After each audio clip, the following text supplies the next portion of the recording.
ಈ ವರ್ಷದ ಹೊಸ ವರ್ಷಾಚರಣೆಯ ನಿಮಿತ್ತ ಈಗಾಗಲೇ ತಮಗೆಲ್ಲ ಮಾಹಿತಿಯನ್ನು ನೀಡಿರೋ ಹಾಗೆ ಬೆಂಗಳೂರು ನಗರದ ಬೇರೆ ಬೇರೆ ಭಾಗಗಳಲ್ಲಿ ಏನು ಹೊಸ ವರ್ಷಾಚರಣೆಯನ್ನು ಮಾಡ್ತಾರೆ, ಎಲ್ಲೆಲ್ಲಿ ಹೆಚ್ಚಿನ ಜನದಟ್ಟಣೆ ಜನಸಂದಣಿ ಆಗ್ತಕ್ಕಂಥ ಸಾಧ್ಯತೆ ಇದೆ ಅಲ್ಲೆಲ್ಲ ಪೊಲೀಸ್ ರಕ್ಷಣಾ ವ್ಯವಸ್ಥೆಯನ್ನು ಕೈಗೊಳ್ಳಲಾಗಿದೆ.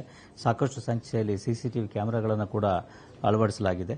ಒಟ್ಟಾರೆಯಾಗಿ ಹೇಳೋದಾದರೆ ನಗರದಲ್ಲಿ ಸುಮಾರು ಈ ಎಲ್ಲ ಕಡೆಗಳಲ್ಲಿ ಪ್ರಮುಖವಾಗಿ ಎಂಜಿ ರೋಡ್, ಬ್ರಿಗೇಡ್ ರೋಡ್ ಜಂಕ್ಷನ್ನಲ್ಲಿ, ನಂತರದಲ್ಲಿ ಕೋರಮಂಗಲ ಭಾಗದಲ್ಲಿ, ನಂತರ Indiranagar 100 feet road 12th main ಜಂಕ್ಷನ್ನಲ್ಲಿ, ಅದೇ ರೀತಿಯಲ್ಲಿ ಈ ದಕ್ಷಿಣ ಭಾಗದ ಕೆಲವು ಕಡೆಗಳಲ್ಲಿ, ಉತ್ತರ ಭಾಗದ ಕೆಲವು ಕಡೆಗಳಲ್ಲಿ, ಹಾಗೆ ವೈಟ್ಫೀಲ್ಡ್ ಮತ್ತು ಇತರೆಡೆಗಳಲ್ಲಿ ಕೂಡ ಪೊಲೀಸರು ಎಲ್ಲೆಲ್ಲಿ ಈ ರೀತಿ ಈ ಹೊಸ ವರ್ಷಾಚರಣೆಯ ಒಂದು ಇದನ್ನು ಆಯೋಜನೆ ಮಾಡಿರ್ತಾರೆ ಅಂಥ ಕಡೆಗಳಲ್ಲೆಲ್ಲ ಕಟ್ಟೆಚ್ಚರವನ್ನು ವಹಿಸಿದ್ದಾರೆ ಮತ್ತು ಅವಶ್ಯ ಇರತಕ್ಕಂಥ ರಕ್ಷಣಾ ವ್ಯವಸ್ಥೆಯನ್ನು ಅಲ್ಲಿ ಕೈಗೊಳ್ಳಲಾಗಿದೆ. ಅದು ಸಿಸಿಟಿವಿ ಕ್ಯಾಮೆರಾಗಳಿರ್ಬೋದು, ಲೈಟಿಂಗ್ ವ್ಯವಸ್ಥೆ ಇರ್ಬೋದು ಅಥವಾ ಇತರ ವ್ಯವಸ್ಥೆಗಳನ್ನು ಅಲ್ಲಿ ಕಲ್ಪಿಸಿರೋದಿರ್ಬೋದು.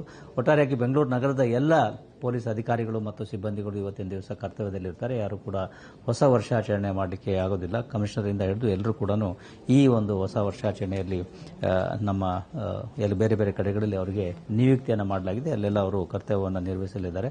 ಒಟ್ಟು ಸುಮಾರು 11,830 ಸಿಬ್ಬಂದಿಗಳು, ಅಧಿಕಾರಿಗಳು ಇದರಲ್ಲಿ ಕಾರ್ಯಪ್ರವೃತ್ತರಾಗಿದ್ದಾರೆ, ಸಿವಿಲ್ ಸಿಬ್ಬಂದಿಗಳು ಮತ್ತು ಅಧಿಕಾರಿಗಳು. ಜೊತೆಗೆ ಕೆಎಸ್ಆರ್ಪಿ ಸುಮಾರು 72 ಕೆಎಸ್ಆರ್ಪಿಗಳನ್ನು ನಾವು ನಿಯುಕ್ತಿಗೊಳಿಸಿದ್ದೇವೆ. ಅದೇ ರೀತಿಯಲ್ಲಿ ಸಿಆರ್ ಪ್ಲಾಟೂನ್ಗಳು 21 ಸಿಆರ್ ಪ್ಲಾಟೂನ್ಗಳನ್ನು ನಾವು ನಿಯುಕ್ತಿಗೊಳಿಸಿದ್ದೀವಿ. ಜೊತೆಗೆ ಸಾಕಷ್ಟು ಸಂಖ್ಯೆಯಲ್ಲಿ ಹೋಮ್ ಗಾರ್ಡ್ಗಳು ಮತ್ತು ಈ ಟ್ರಾಫಿಕ್ ವಾರ್ಡನ್, ಸಿವಿಲ್ ಡಿಫೆನ್ಸ್ನವರು ಕೂಡ ಈ ಒಂದು ಬಂದೋಬಸ್ತ್ ಕರ್ತವ್ಯದಲ್ಲಿ ಭಾಗವಹಿಸಲಿದ್ದಾರೆ.